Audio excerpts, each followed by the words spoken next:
Life is Strange has been a surprise hit for DONTNOD Entertainment and Square Enix.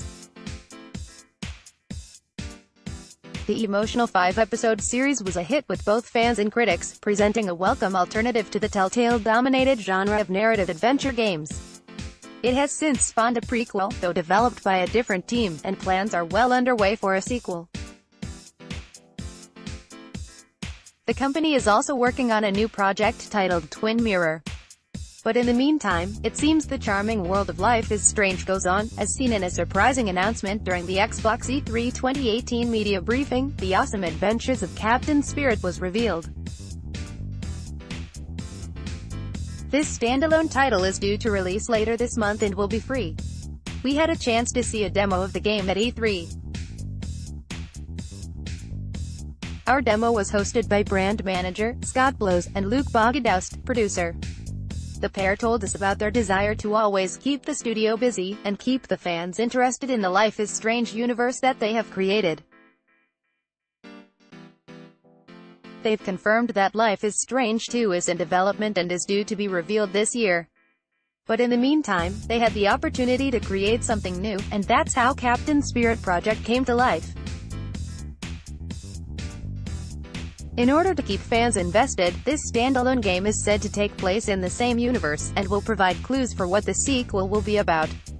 The other big news is that the game is entirely free, no doubt thanks to the flexibility of publisher Square Enix. There are a few reasons for this. The game will only offer about 2 hours of content, perhaps 3 for those who want to get all collectibles and extras, so about the length of a shorter episode from a typical season. Secondly, the developers say that this will be a nice introductory point to promote the upcoming sequel to those who haven't played a DONTNOD story game before. And finally, this will reflect the first entry created with Unreal Engine 4, moving up from UE3 that was used for the original Lee. Whatever the reasons are, free well-made games are always welcome. The demo showed us a few of the activities that will appear in the final game.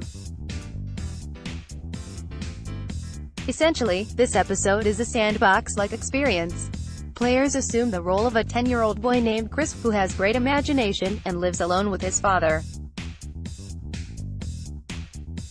From the opening scenes of a home, to the guitar track playing in the background, the cinematography was unmistakably in the style of Life is Strange.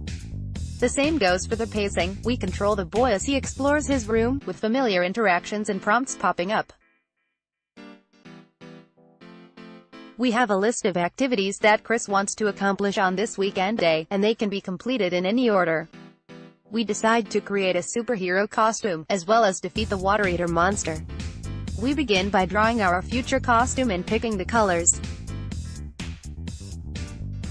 Dad then calls us down for breakfast, and we can observe a new conversation system that allows Chris to still move around and answer, ignore the call, rather than being locked into a scene.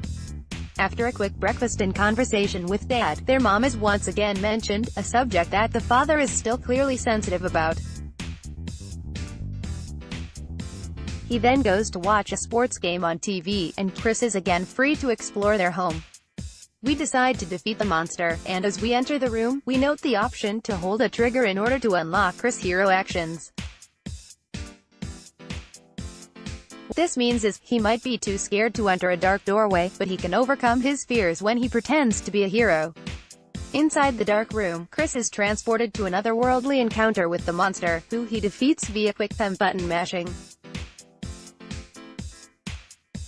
As the light goes on, it's revealed that he just fixed the water heater. Developers say this is an example of how the game will feature various imagination experiences, despite being physically set entirely in the house and its surroundings. Chris then goes out to the garage, where we find materials for our cape, helmet, and armor, which is of course just cloth and duct tape, but to Chris, it's much more. The developers also touch on the various other activities that the game will offer, defeating a snowman in the yard, exploring the tree house, helping Dad with chores, which is optional, and more. He also finds a letter from Blackwell Academy, one of the many nods promised to the shared universe.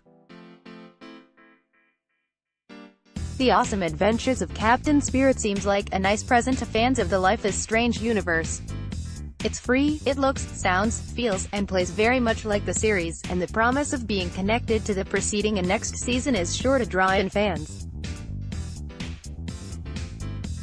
And for those unfamiliar, it's also likely a worthwhile, charming little adventure that will perhaps get you invested in this narrative world.